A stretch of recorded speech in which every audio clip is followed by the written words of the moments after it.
أعوذ بالله من الشيطان الرجيم قال رب اشرح لي صدري ويسر لي أمري واحلل عقدة من لساني يفقهوا قولي। সম্মানিত দর্শক এবং শ্রোতাবৃন্দ, আপনাদের সকলকে জানাই আসসালামু আলাইকুম ওয়া রাহমাতুল্লাহ।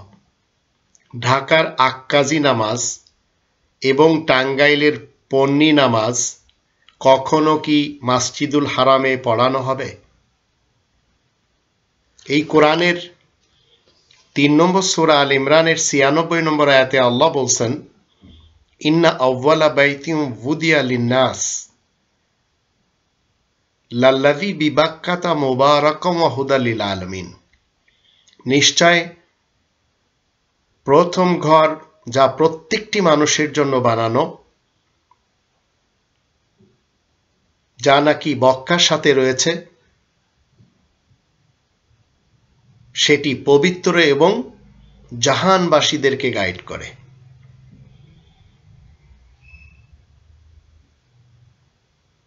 প্রত্যেকটি মানুষের জন্য বানানো একটি ঘর। এটি টাঙ্গাইলেও না, এটি ঢাকাতেও না, বাগদাদেও না এবং ইরাকের কোনো স্থানেও না, বা ফিলিস্তিনেও না। ইন্না আউওয়ালা বাইতিন ওয়ুদিয়া লিন-নাস, প্রত্যেকটি মানুষের জন্য বানানো, সেটি হুদাল লিল আলামিন। বায়েজিদ খান পন্নী সাহেবের টাঙ্গাইলের নামাজ, আক্কাস বিন আব্দুর রশিদ সাহেবের ঢাকার নামাজ, এটি হুদাল লিল আলামিন না।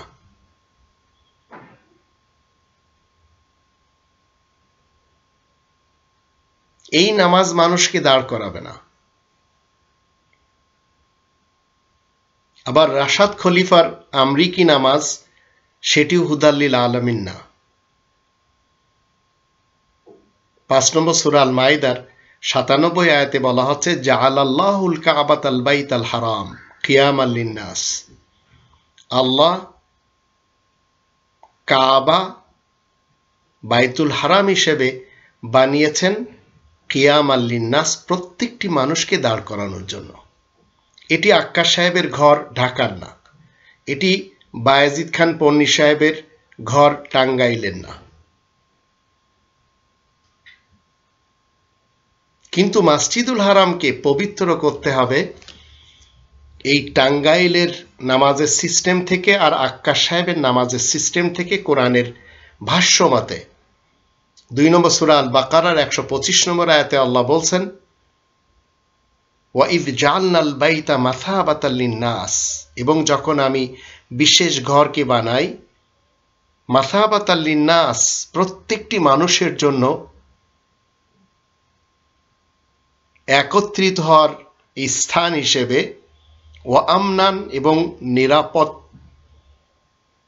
ঘর হিসেবে, ওয়াত্তাখিযু মিন মাকাম ইব্রাহিম মুসাল্লা।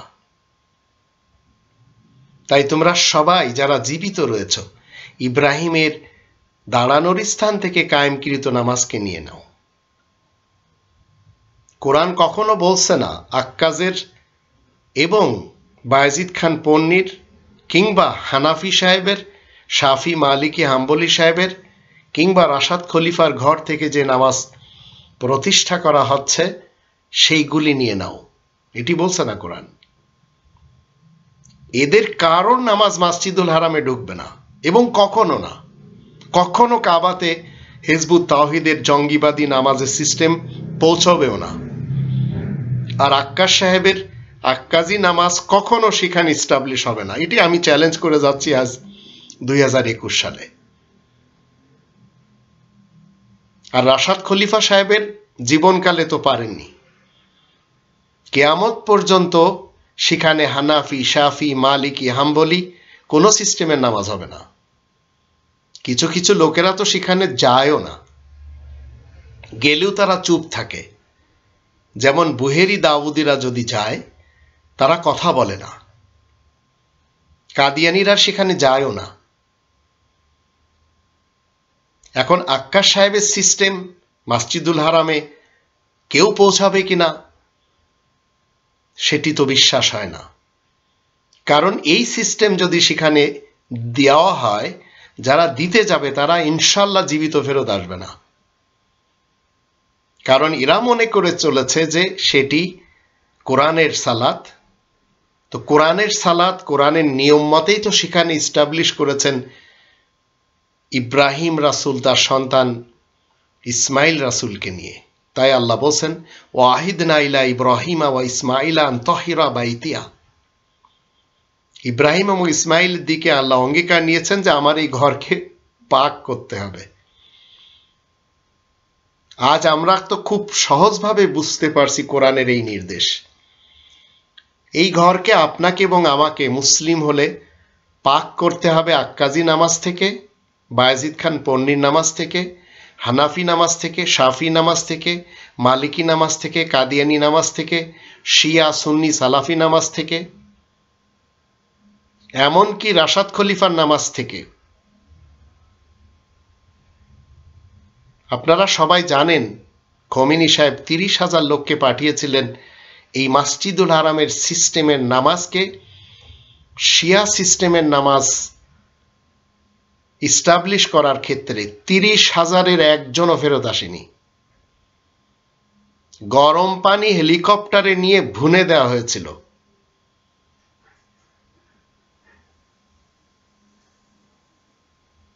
সেই ভয়তে অনেকেই সেই মসজিদুল হারামে যায় না। আর আপনারা যারা আক্কাস সাহেবের কিংবা বায়েজিদ খান পন্নী সাহেবের অথবা গুলাম মোহাম্মদ কাদিয়ানি সাহেবের কিংবা রশাদ খলিফা সাহেবের নামাজকে ইস্টাবলিশ করতে চাচ্ছেন, আপনাদের তো সেখানে প্রবেশই নিষেধ। কারণ এই কোরআনের 9 নম্বর সূরা আত-তাওবার 28 নম্বর আয়াতে আল্লাহ বলছেন, ইন্নামাল মুশরিকুনা নাজাসুন। অংশীবাদী মুশরিক যারা, আল্লাহ তাআলার আইনের সাথে যারা শিরিক করে, আল্লাহ তাআলার হুকুমের সাথে যারা শিরিক করে, আল্লাহ তাআলার ইবাদতের সাথে যারা শিরিক করে, এদের তো ফালা ইয়াকরাবুল মাসজিদাল হারাম, সেখানে যাওয়াই তো নিষেধ, তার ধারে কাছেও যেন না যেতে পারে। তো আমরা দেখছি আমাদের দেশ থেকে হানাফি, সুন্নি, শিয়া, সালাফি মুসলমানেরা যায়, মুখ বন্ধ করে যায়। ঠিক বাংলাদেশ থেকে যে নামাজ তারা শিখেছে তাদের মৌলভী হুজুরদের কাছ থেকে, সেই নামাজ সেখানে পারে না ইস্টাবলিশ করতে। কিন্তু সেখানে যে ঠিক তারা নিজ নিজ ভাবে ওইভাবে পড়ে, সেখান থেকে সালাতের কোনো কিছু তারা নিয়ে আসে না। আবার আসার পরে ঠিক যেভাবে তারা গিয়েছিল সেইভাবে তারা এসেছে। এর সবচেয়ে বড় প্রমাণ হলো আমাদের দেশের অনেক অফিসার্স, অনেক শিল্পপতিরাও যায়, ঠিক যেভাবে গিয়েছিল সেইভাবে ফেরত এসেছে। আর নারীদের ব্যাপারে তো কোরআন বলে দিয়েছে, নারী পুরুষ সবাই সেখানে যাবে, নেড়ে হবে। 2 নম্বর সূরা আল বাকারার 196 আয়াত মতে, ওয়ালা তাহলিকু রুউসাকুম হাত্তা ইয়াবলুগাল হাদিয়ু মাহিল্লাহু। হাদিয়া যত সময় মিনাতে না পৌঁছবে তত সময় তোমরা নেড়ে হবে না। তো আমাদের দেশ থেকে খালেদা জিয়াও গিয়েছে, শেখ হাসিনাও গিয়েছে। যে চুল নিয়ে গিয়েছিল সেই চুল ফেরত নিয়ে এসেছে, কারণ এরা হচ্ছে মাযহাবের লোক। তো অংশীবাদী মুশরিকরা মসজিদুল হারামে যাবে না, যদিও সৌদি আরবের প্রশাসন এদের অনেকের সুযোগ করে দেয়, ভিসা দিয়ে দেয়, তারা যেন যেয়ে ঠিক হয়ে আসে। তো 2 নম্বর সূরা আল বাকারার 125 নম্বর আয়াতে আল্লাহ কি বলেছেন, ওয়াত্তাখিযু মিন মাকাম ইব্রাহিমা মুসাল্লা।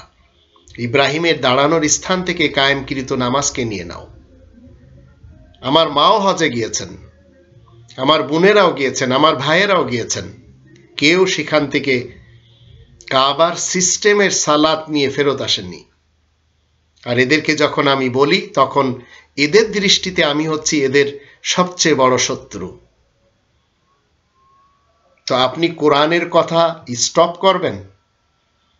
তো ঢাকার আক্কাজি নামাজ, টাঙ্গাইলের পন্নী নামাজ কখনো কাবাতে পড়ানো হবে না ইনশাআল্লাহ।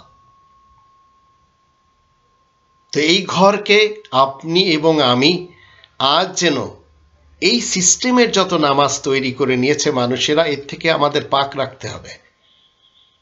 এবং ওয়াতাহির বাইতি লিত তাইফিনা ওয়াল আকিফিনা ওয়া রুক্কায়ে সুজুদ, ইতিকাফ যারা করবে, তওয়াফ যারা করবে, রুকু সুজুদ যারা করবে, তাদের জন্য এই ঘরটি পাক রাখতে হবে। এখানে শাফি, হানাফি, মালিকি, হাম্বলি সিস্টেমের তওয়াফ হয় না, নামাজ হয় না, সিজদা হয় না, কায়দা হয় না, কিয়াম হয় না, রুকু হয় না, আজানও হয় না, তাকবীরও হয় না। বাবা আদম ইব্রাহিম রাসূল আল্লাহু আকবার থেকে শুরু করেছেন, আবার রুকুতে যাওয়ার সময় আল্লাহু আকবার বলেছেন, উঠার সময় সামি আল্লাহু লিমান হামিদা বলেছেন, আবার আল্লাহু আকবার বলে সিজদা করেছেন, আবার বসেছেন, আবার সিজদা করেছেন, ডান দিকে সালাম ফিরিয়েছেন, আসসালামু আলাইকুম ওয়া রাহমাতুল্লাহ, আসসালামু আলাইকুম ওয়া রাহমাতুল্লাহ, নামাজ শেষ। তো 22 নম্বর সূরা আল হজ এর 26 নম্বর আয়াতে বলা হচ্ছে ওয়া তাহির বাইতিয়া লিত-তাইফিনা ওয়াল কাইমিন। এখানে মানুষ কিয়াম করে, এখানে তওয়াফ করে, এখানে রুকু করে, এখানে সিজদা করে। এগুলি কোরআন আমাদেরকে বলছে। তো এটি হচ্ছে কোরআনের হুকুম। এটি থিওরি দিচ্ছে আর প্র্যাকটিস হচ্ছে সেখানে, কারণ এটি আছে থিওরিটিক্যাল আর ওটি হচ্ছে প্র্যাকটিক্যাল। এটি হচ্ছে সংবিধান, ওটি হচ্ছে সংসদ। সেখানে ইব্রাহিম রাসূল তার সন্তান ইসমাইল রাসূলকে নিয়ে কি করছেন? 2 নম্বর সূরা আল বাকারার 127 নম্বর আয়াত মতে ওয়াইদ ইয়ারফাউ ইব্রাহিমুল কওয়াইদা মিনাল বাইত ওয়া ইসমাইল রব্বানা তাকাব্বাল মিন্না ইন্নাকা আনতাস সামিউল আলিম। বাবা এবং বেটা, দুইজন নবী, দুইজন রাসূল ইসলামের কায়দা কানুন, ইসলামের ভিত্তি, ইসলামের ইনফ্রাস্ট্রাকচার, ইসলামের ফাউন্ডেশন কওয়াইদা মিনাল বাইত, আল বাইত থেকে, মসজিদুল হারাম থেকে কায়দা কানুন মানুষের সামনে তুলে ধরেছেন। ওই কায়দা কানুনের সাথে যারা শরিক করতে চাচ্ছে, এদেরকে আপনার এবং আমার দায়িত্ব হলো, যদি রবের শান্তির রাজ্যের আপনি একজন মুসলিম হন, শান্তিপ্রিয় হন, তাহলে আপনাকে পাক করতে হবে এদের থেকে। আক্কাজি নামাজ হোক, পন্নির নামাজ হোক, রাশাদ খলিফার নামাজ হোক, 4 মাযহাবের নামাজ হোক, শিয়া সুন্নি সালাফিদের নামাজ হোক, একটি নামাজের সিস্টেম চালাতে হবে। তো কওয়াইদা মিনাল বাইত, বিশেষ ঘর থেকে ইসলামের যে ফাউন্ডেশন সেগুলি মানুষের সামনে তুলে ধরেছেন। মিনাল বাইত, মিনাল কোরআন না। কিন্তু আপনাকে আমাকে তিলাওয়াত করতে হবে 29 নম্বর সূরা আল আনকাবুতের 45 নম্বর আয়াত মতে উতলু মা ওহিয়া ইলাইকা মিনাল কিতাব। আল কিতাব থেকে যা ওহী হবে সেটি তিলাওয়াত করতে হবে। ওয়াকিমিস সালাহ, এবং সালাত কায়েম করতে হবে। তো আল কিতাব থেকে তিলাওয়াতের মাধ্যম দিয়ে সালাত কায়েম করবেন। তো আপনার সালাত কি করবে? আপনার ব্যক্তি জীবনে যত অশ্লীলতা সামনে রয়েছে বাঁচাবে, গরিতমূলক কাজকর্ম থেকে বাঁচাবে। ইন্না সলাতা তানহা আনিল ফাহশাই ওয়াল মুনকার। এটি হচ্ছে কওয়াইদা মিনাল বাইত। তো দুজন নবী তারা কওয়াইদা মিনাল বাইত থেকে, বিশেষ ঘর থেকে যখন ইসলামের ফাউন্ডেশন মানুষের সামনে তুলে ধরে, তার ভিতরে নামাজও রয়েছে, হজও রয়েছে, কায়দা কিয়ামও রয়েছে, রুকু সিজদাও রয়েছে, ইতিকাব এবং তাওয়াফ রয়েছে, হজ রয়েছে, কুরবানি রয়েছে, ভ্রাতৃত্ব রয়েছে, সাফা এবং মারওয়ার নিদর্শন রয়েছে আল্লাহ তাআলার, কসরের সালাত রয়েছে, মুজদালিফা। এগুলি সব মসজিদুল হারামের সাথে রিলেটেড। 2 নম্বর সূরা আল বাকারার 124 নম্বর আয়াত মতে ইব্রাহিম রাসূল হলেন সর্বযুগের, সর্বক্ষণের জন্য ইন্নী জাইলুকা লিন্নাসি ইমামা, প্রত্যেকটি মানুষের জন্য ইমাম। সেই ইমাম সেখানে দাঁড়িয়ে সালাত দিয়েছেন। তাই আল্লাহ বলেন ওয়াত্তাখিযু মিন মাকাম ইব্রাহিম মুসাল্লা। 2 নম্বর সূরা আল বাকারার 128 নম্বর আয়াত মতে ইবাদতের অনেকগুলি পন্থা সেখান থেকে দেখে শিখতে হবে। ওর ভিতরে একটি নামাজ, একটি হজ। ও আরিনা মানাসিকানা, এবং দেখিয়ে দিন আমাদেরকে। আমাদের শব্দটি যখন বাবা আদম ইব্রাহিম তিনি নিয়ে এসেছেন, আমাকেও ইনক্লুড করা হয়েছে। তো আজ আমি সালাতের জন্য আক্কাস সাহেবের বাড়িতে দেখব না, পন্নী সাহেবের টাঙ্গাইলে দেখব না, রাশাদ খলিফার আমেরিকাতে দেখব না, আবু হানিফার ইরাকে দেখব না, শাফির ফিলিস্তিনে দেখব না। আমি দেখব ওয়াত্তাখিযু মিন মাকামি ইব্রাহিম মুসাল্লা। আমার বাবার দাঁড়ানোর স্থান থেকে কায়েমকৃত নামাজ কেমন ছিল, কত রাকাত ছিল, কোন ভঙ্গিতে ছিল, সেটি আমাকে নিয়ে নিতে হবে, অ্যাডপ্ট সেটি করতে হবে। হজের ব্যাপারটিও আমাকে দেখে শিখতে হবে। ও আরিনা, এটি জমা মুতাকাল্লিম, এই সিগাতে বলা হচ্ছে জমা মুতাকাল্লিমে যে সর্বযুগের জীবিত যারা, তাদেরকে বলা হচ্ছে। আর 3 নম্বর সূরা আল ইমরানের 96 আয়াতে আল্লাহ বলছেন এটি হচ্ছে হুদাল লিন্নাস। আর 97তে বলা হচ্ছে কিয়ামাল লিন্নাস, যেটি আমরা 5 নম্বর সূরা আল মাইদার 97 থেকে জানলাম। তো আপনাকে দাঁড় হতে হবে, এই দাঁড়ানোর জন্য একটি স্থানকে নির্বাচন করতে হবে, সেটি হচ্ছে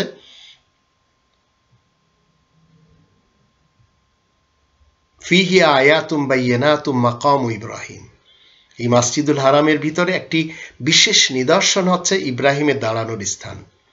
ওমান দাখালা হু কানা আমিনা, যে সেই দাঁড়ানোর স্থানে প্রবেশ করলো সে নিরাপদে এসে গেল। তো নামাজের ব্যাপারে আমার তো কোনো সমস্যা নেই।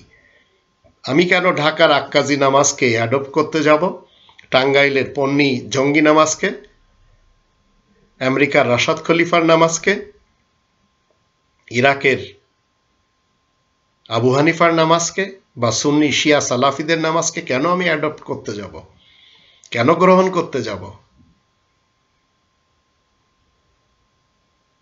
তারপরে আবার আল্লাহ বলেন ওয়ালিল্লাহি আলান নাসি হিজ্জুল বাইত, সেই বিশেষ ঘরের জন্য প্রত্যেকটি মানুষের উপর আল্লাহ তাআলার দাবি, যার সেখানে আসা যাওয়ার সামর্থ্য রয়েছে সে যেন হজ করে।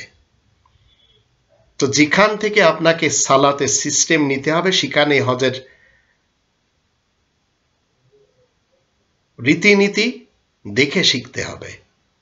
তো আক্কাস সাহেবের ঘর থেকে যদি আপনি নামাজ নেন, তো কিছুদিন পরে ওনার তো উচিত হবে যে উনি যেন হজের সিস্টেমও ঢাকা থেকে দেন।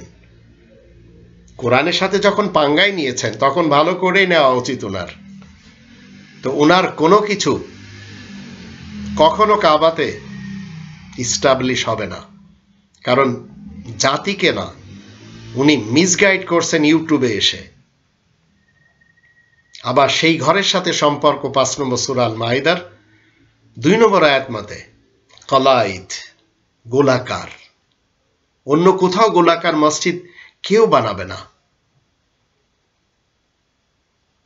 আবার আমিন আল বাইতুল হারাম, আমিন শব্দটি সেখানে বাইতুল হারামে প্রথম দিন থেকে কায়েম হয়ে আসছে। আবার হাদিয়া, সেখানে এই কোরআন আপনি পেয়ে যাবেন, অতীতকাল থেকে দিয়ে আসছে, আজও সেখানে পাওয়া যাচ্ছে। আপনার কাছ থেকে কোনো মুআওয়াজা নেওয়া হবে না, টাকা নেওয়া হবে না। তো সেখানে রয়েছে এগুলি। সেই ঘরের সাথে যদি আপনি সম্পর্ক রাখেন, তাহলে আপনাকে আল্লাহ তাআলা রহমত দিবেন, বরাকাত দিবেন। তাই 11 নম্বর সূরা হুদের 73 নম্বর আয়াতে বলা হচ্ছে রহমাতুল্লাহি ওয়া বারাকাতুহু আলাইকুম আহলাল বাইত। বিশেষ ঘরের সাথে যারা সম্পর্ক রাখবে তাদেরকে আহলুল বাইত বলা হয়। তো তাদের জন্য আল্লাহ তাআলা রহমত এবং বরকত রয়েছে। সেই বিশেষ ঘরটি আক্কাস সাহেবের ঘর না, এবং সেই বিশেষ ঘরটি বায়াজিদ খান পন্নী সাহেবের জঙ্গি নামাজের ঘর না। সেটি হতে হবে মসজিদুল হারাম। এই কোরআন কখনো বলবে না যে সেটি টাঙ্গাইলের বা ঢাকার ঘর হতে হবে না।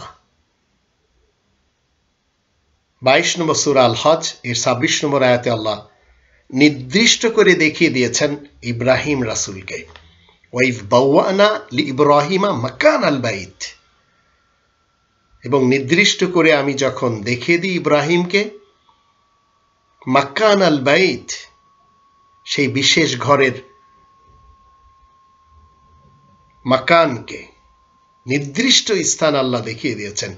মাকান আল বাইত বলতে আপনি কি টাঙ্গাইলের বায়েজিদ খান পন্নী সাহেবের ঘর বুঝবেন, ঢাকার আক্কাস সাহেবের ঘর বুঝবেন? না, কারণ সেখানে আরো কিছু বৈশিষ্ট্য রয়েছে। 22 নম্বর সূরা আল হজ এর 29 নম্বর আয়াতে বলা হচ্ছে ওই ঘরের তাওয়াফ হতে হবে। ওয়ালিয়াত্তাওয়াফু বিল বাইতিল আতিক, সেই প্রাচীন ঘর। আক্কাস সাহেবের ঘর তো জাদিদ, সেই প্রাচীন ঘরের তাওয়াফ হতে হবে। টাঙ্গাইলের তাওয়াফ করলেও হবে না, ঢাকার তাওয়াফ করলেও হবে না।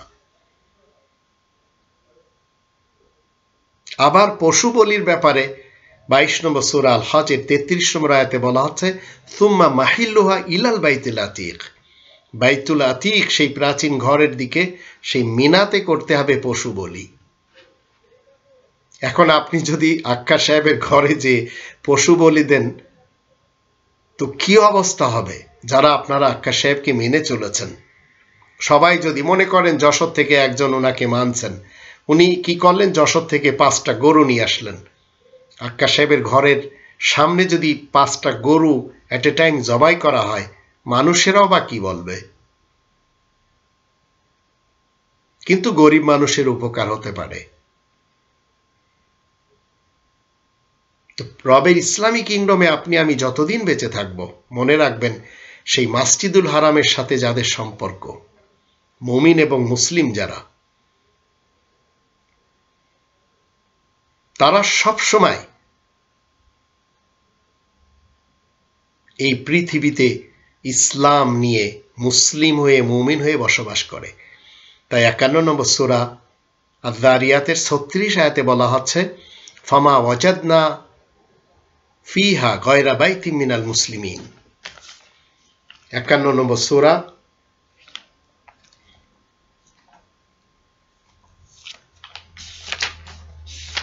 আয-যারিয়াত এর আয়াত নম্বর 36-এ বলা হচ্ছে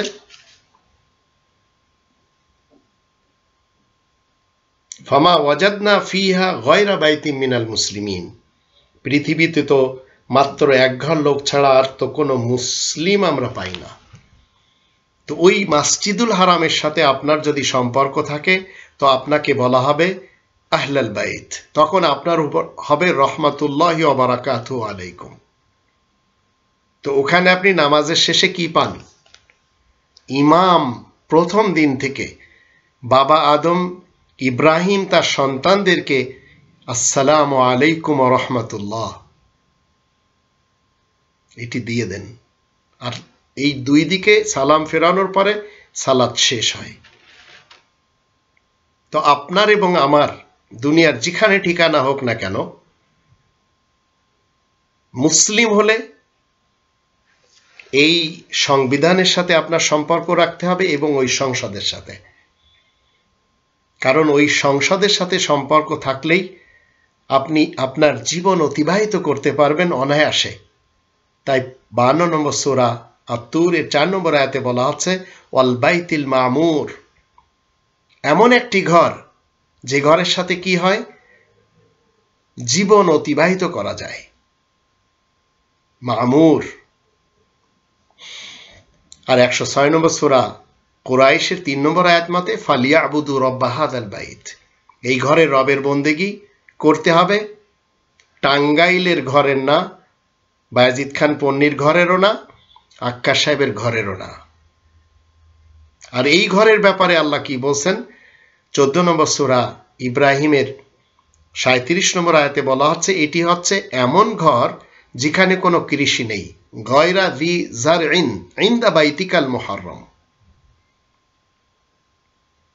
এখন আপনি যদি আপনার এলাকাতে বা রাজধানী শহরের কাছে আপনি ঘর তৈরি করতে চান, তো আপনার ঘরের যে কিবলাটা সেটি ওই মসজিদুল হারামের সাথে হতে হবে।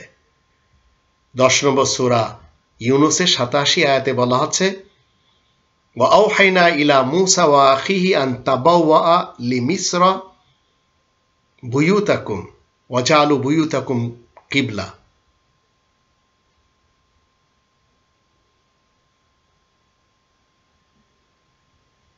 রাজধানী শহরের সাথে আপনি ঘর বানাতে পারেন, এবং 10 নম্বর সূরা ইউনূসের 87 আয়াতের দৃষ্টিতে আল্লাহ রাব্বুল আলামিন কি বলছেন?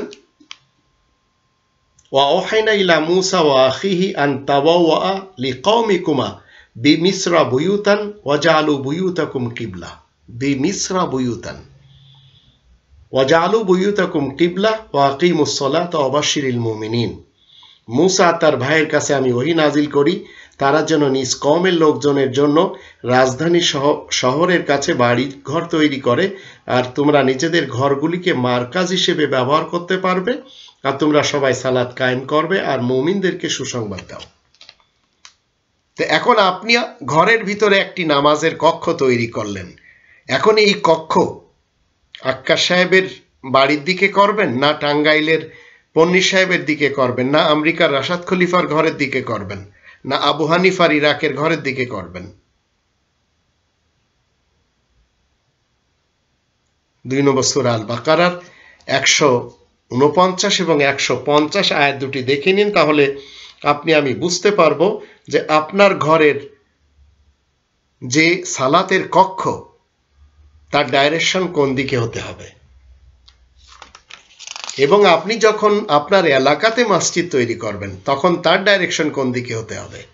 আল্লাহ বলেন ওয়ামিন হাইতু খারাজতা ফাওয়াল্লি ওয়াজহাকা শাতরাল মাসজিদিল হারাম ওয়া ইন্নাহু লাল হাক্কু মির রাব্বিক ওয়া মাল্লাহু বিগাফিলিন আম্মা তা'মালুন। যেদিক থেকে তুমি বের হবে তোমার লক্ষ্য যেন মসজিদুল হারামের অংশের দিকে থাকে, তোমার রবের পক্ষ থেকে এই তো সঠিক নির্দেশ। মসজিদুল হারাম কোশ্চেন কালেও আক্কাস সাহেবের ঘরের দিকে না, কোশ্চেন কালেও বায়াজিদ খান পন্নী সাহেবের ঘরের দিকে না, না আবু হানিফা না শাফি না মালিকি না হাম্বলি না মাতুরিদি এদের কারোর এলাকার দিকে না। তোমাদের কাজকর্ম সম্পর্কে আল্লাহ মোটেই বেখবর নন। তারপরে আবার বলা হচ্ছে ওমিন হাইতু খারাজতা ফাওয়াল্লি ওয়াজহাকা শাতরাল মাসজিদিল হারাম ওয়া হাইথুমা কুনতুম ফাওয়াল্লু উজুহাকুম শাতরাহু লিআল্লা ইয়াকুনা লিন-নাসি আলাইকুম হুজ্জা ইল্লাল্লাযীনা যালামু মিনহুম ফালা তাখশাহুম ওয়াখশাউনি ওয়া লিউতিমা নি'মাতি আলাইকুম ওয়া লাআল্লাকুম তাহতাদুন। তুমি যেখান থেকে বের হবে তোমার লক্ষ্য যেন মসজিদুল হারামের অংশের দিকেই থাকে, তোমরা যেখানেই থাকো না কেন নিজেদের ডাইরেকশন সেদিকেই ফেরাবে যেন তোমাদের সাথে লোকজনের কোনো তর্কের অবকাশ না থাকে। তো আক্কাস সাহেবের ব্যক্তি জীবন নিয়ে আমার কোনো প্রবলেম নেই, কিন্তু মসজিদুল হারাম থেকে যখন আপনি কাউকে অন্যদিকে নিয়ে যাবেন বা আপনার নিজের ঘরের দিকে নিয়ে যাবেন তখন প্রবলেম আছে। যেন তোমাদের সাথে লোকদের কোনো তর্কের অবকাশ না থাকে। তবে মানুষের মধ্যে যারা জালিম তাদের কথা আলাদা, তাদেরকে তোমরা ভয় করবে না, আমাকে ভয় করে চলো যেন আমার নিয়ামত তোমাদেরকে পরিপূর্ণ দান করতে পারি, তোমরাও যেন সোজা পথে চলতে পারো। তো সোজা পথে চলার জন্য এটি হচ্ছে আল ফুরকান, 25 নম্বর সূরা আল ফুরকানের প্রথম আয়াতের দৃষ্টিতে সত্য এবং মিথ্যার মাঝে পার্থক্য করে। তো সালাতের ব্যাপারেও আপনি সত্য সালাত কোত্থেকে নিতে হবে, মিথ্যা সালাত কোন কোন স্থান থেকে কোরআনের নামে এবং বিভিন্ন থিওরির নামে এবং বিভিন্ন মস্তিষ্কের পক্ষ থেকে বানানো আমি দেখতেই পাচ্ছি। তো আপনি যদি নিজের ঘরের অবস্থান করে যেটি আপনার ঘর সেখান থেকে যদি সালাতের ব্যাপারে মসজিদুল হারামের দিকে ডাইরেকশন করেন তো আল্লাহ রাব্বুল আলামিনের দৃষ্টিতে আপনি হচ্ছেন আহলাল বাইত। 33 নম্বর সূরা আল আহজাবের 33 নম্বর আয়াত থেকে আসুন আমরা একটু জেনে নিই। আল্লাহ বলছেন এখানে ওয়াকারনা ফি বুয়ুতিকুন্না ওয়ালা তাবাররাজনা তাবাররুজাল জাহিলিয়াতিল উলা ওয়াকিমনাস সালাতা ওয়া আতিনাজ যাকাতা ওয়া আতি'না আল্লাহ ওয়া রাসূলা ইন্নামা ইউরিদুল্লাহু লিইউযহিবা আনকুম আর-রিজসা আহলাল বাইত ওয়া ইতাহহিরাকুম তাতহীরা। আর তোমরা নিজেদের ঘরে সুস্থিরভাবে থাকবে আর জাহিলিয়াতের জামানার মতো সাজসজ্জা দেখিয়ে ফিরবে না, আর তোমরা সালাত কায়েম রাখবে, যাকাত আদায় করবে আর আল্লাহ ও আল্লাহর রাসূলের অনুগত হবে।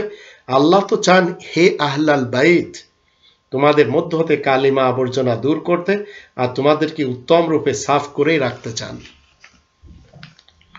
তো বায়েজিদ খান পন্নী সাহেব যে নামাজটি দিয়েছেন এবং তার অনুসারী যারা নারী সমাজ রয়েছে, বাঙালি নারীরাই তার অনুসারী, একটু চিন্তা করুন যে মিলিট্যান্ট নামাজ এবং জঙ্গিবাদী নামাজ যেভাবে তারা হাত মারে, যেভাবে তারা হাতকে ব্যবহার করে এবং রুকু সিজদা যেভাবে করে, আর তাদের এই নামাজের সিস্টেম দেখলে সত্যিকার অর্থে একটি মানুষ ভয় পাবে।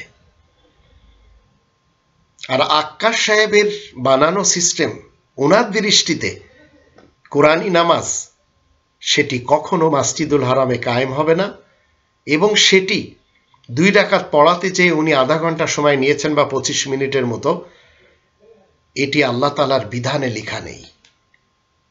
আল্লাহ তাআলার বিধানে 2 নম্বর সূরা আল বাকারার 238-239 আয়াত দুটির দৃষ্টিতে সালাতকে ওস্তা করতে হবে। আর ওস্তা মানে হচ্ছে না খুব বেশি লম্বা করবেন না খুব বেশি শর্ট করবেন, মধ্যম। 2 রাকাত সালাতের জন্য 25 মিনিট সময় নেওয়া একেবারে কোরআন বিরোধী কাজ। তা আপনি নিজের ঘরে থেকে সালাত কায়েম করেন, আল্লাহ এবং আল্লাহ রাসূলের ইত্তেবা করেন। আপনি আহলাল বায়েত হলে আপনার ভিতরের আবর্জনা এবং আপনার মস্তিষ্কে যত গার্বেজ রয়েছে আল্লাহ সেটি রিমুভ করে দিবেন।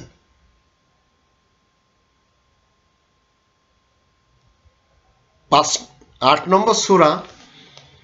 নম্বর সূরা আল আনফালের 34 এবং 35 আয়াত দুটির দৃষ্টিতে আবার আসুন আমরা একটু দেখে নিই। আল্লাহ রাব্বুল আলামিন বলছেন, ওমা লাহুম আল্লা ইউআযিবুহুমুল্লাহ ওয়া হুম ইয়াসুদ্দুনা আনিল মাসজিদিল হারাম ওয়া মা কানু আউলিয়াআ ইন আউলিয়াউহু ইল্লাল মুত্তাকুন ওয়ালাকিন্না আকসারাহুম লা ইয়ালামুন ওয়া মা কানা সালাতুহুম ইনদাল বাইতি ইল্লা মুকাউ ওয়া তাসদিয়া ফাযুকুল আযাবা বিমা কুনতুম তাকফুরুন। এখন তাদেরকে আল্লাহ সাজা দিবেন না তেমন কি কারণ থাকতে পারে যখন তারা মসজিদুল হারামের অনুরূপ নামাজ পড়তে বাধা প্রদান করে, আর তারা তো সেই মসজিদের ব্যবস্থাপকও নয়, তার ব্যবস্থাপক মুত্তাকি লোকেরা ছাড়া আর তো কেউ হতে পারে না। কিন্তু মানুষের মধ্যে অনেকে তো কিছুই জানে না। ওদের নামাজ মসজিদুল হারামের দৃষ্টিতে শীষ দেয়ার তালি বাজানো ছাড়া আর তো কিছুই না। সুতরাং তোমরা যা কিছু অমান্য করতে এখন সেসবের মজাটা চেখে নাও। এখন মসজিদুল হারামের দৃষ্টিতে সালাত, কোরআনের দৃষ্টিতে না, কিন্তু অর্ডার কোরআনের। আবার বাইতুল আক্কাস বলেন অথবা বাইতুল পন্নী বলেন, এদের ঘরের দৃষ্টিতে নামাজ না। এদের নামাজও বাইতুল্লাহর দৃষ্টিতে যদি আমরা চেক করি, কোরআনের দৃষ্টিতে চেক করি, তাহলে তালি বাজানো এবং সিটি বাজানো, বাঁশি বাজানো ছাড়া আর কিছুই আমরা পাই না। তো কাবাতে কখনো এদের নামাজ অন্তত ইস্টাবলিশ হবে না, কারণ হানাফি নামাজও সেখানে ইস্টাবলিশ নেই, মালিকিও নেই, হাম্বলিও নেই, শাফিও নেই, রাশাদ খলিফাও পারেনি, আরও অন্যান্যরাও পারেনি, শিয়ারা পারেনি, সুন্নিরা পারেনি, সালাফিরা পারবে না এই 2 বাঙালির নামাজের সিস্টেম সেখানে ইস্টাবলিশ করতে। কারণ সুন্নাতুল্লাহ হচ্ছে আল্লাহ তাআলার রীতিনীতি, কখনো পরিবর্তন এবং পরিবর্তন হয় না। এটি আসুন আমরা একটু 35 নম্বর সূরা ফাতির এর আয়াত নম্বর যদি আমরা দেখি 43, সেখানে আমরা জানতে পারবো আল্লাহ রাব্বুল আলামিন কি বলছেন। ইস্তিকবারান ফিল আরদি ওয়া মাকরাস সাইয়্যি ওয়ালা ইয়াহিকুল মাকরু সাইয়্যু ইল্লা বিআহলি ফাহাল ইয়ানজুরুনা ইল্লা সুন্নাতাল আউওয়ালিন ফালান তাজিদা লিসুন্নাতিল্লাহি তাবদীলা ওয়ালান তাজিদা লিসুন্নাতিল্লাহি তাহওয়িলা। দেশের বুকে অহংকার করে বেড়ানো আর অপকর্মের মতলবে ষড়যন্ত্র চালবাজি ছড়ানো, অসৎ ষড়যন্ত্রের চাল উল্টা তার ঘাড়ে শুধু চাপবে যে নাকি ষড়যন্ত্র করবে, আর কারোর উপরে নয়। তবুও ওরা আগেকার লোকদের রীতিনীতির জন্য অপেক্ষা করছে। সুতরাং আল্লাহ তাআলার সুন্নাতে তুমি কোনো রদবদল পাবে না, আর তুমি আল্লাহ তাআলার সুন্নাতে কিছুমাত্র নড়চড় দেখতে পাবে না। তো এই অহংকারী 2 বাঙালি সাহেব, ইনারা যে নামাজের সিস্টেম দিচ্ছেন কাবার সাথে পাঙ্গা নিয়ে, এটি কোনোদিন কাবাতে অন্তত ইস্টাবলিশ হবে না। কিছু লোকেরা মানবে, আর এই নামাজের জন্য বায়েজিদ খান পন্নীর নামাজকে ইস্টাবলিশ করতে যে সোনাইমুড়িতে মানুষ খুন হয়েছে, আর এই খুনিদের,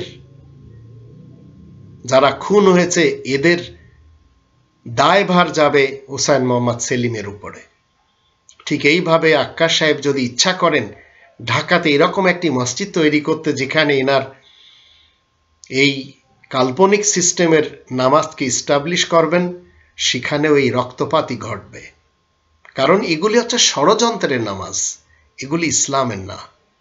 যদিও উনি মনে করছেন যে কোরআন থেকে তৈরি করেছেন, তো উনাকে কোরআন থেকে এই নামাজ তৈরি করার কোনো অর্ডার এই কোরআন অন্তত দেয় না, এবং আল্লাহ নিজেও কখনো কোনো তার দিকে ওহী করেননি যে আক্কাস তুমি আজ 2021 সালে একটি নতুন নামাজের সিস্টেম তৈরি করো, কারণ মসজিদুল হারামের সিস্টেম সেটি পুরাতন হয়ে গেছে, অথবা ভাটা পড়ে গেছে, অথবা সেই সিস্টেমে কোনো রদবদল হয়েছে।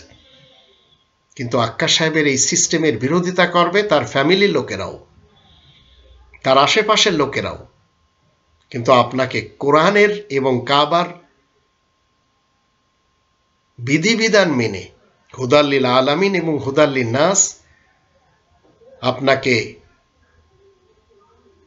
গায়রা সাবিলিল মুমিনিনে গেলে চলবে না। সাবিলিল মুমিনিনদের রাস্তার বা তাদের পথের পথিক হয়ে জীবন কাটাতে হবে।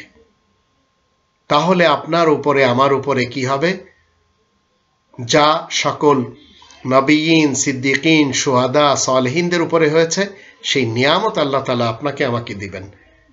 4 নম্বর সূরা আন-নিসা এর 69 নম্বর আয়াতের দৃষ্টিতে, উলাইকাল্লাযীনা আনআমাল্লাহু আলাইহিম মিনান নাবিয়িন ওয়াস সিদ্দিকিন ওয়াশ শুহাদা ওয়াস সালেহিন ওয়া হাসুনা উলাইকা রাফিকা। তখন আপনি এদের সঙ্গী সাথী হয়ে জীবন কাটাতে পারবেন এবং পরকালে এদের সাথে আপনি উঠতে পারবেন। নইলে কোরআনের সাথে, কাবার সাথে এবং সাবিলুল মুমিনিনদের সাথে আপনি পাঙ্গা নেবেন এবং নিজেকে মুসলিম বলবেন, সেটি সম্ভবত আপনার মস্তিষ্কে যা ঢুকেছে তার দৃষ্টিতে কোরআন এবং কাবা আর সাবিলুল মুমিনিন এদের দৃষ্টিতে অন্তত না।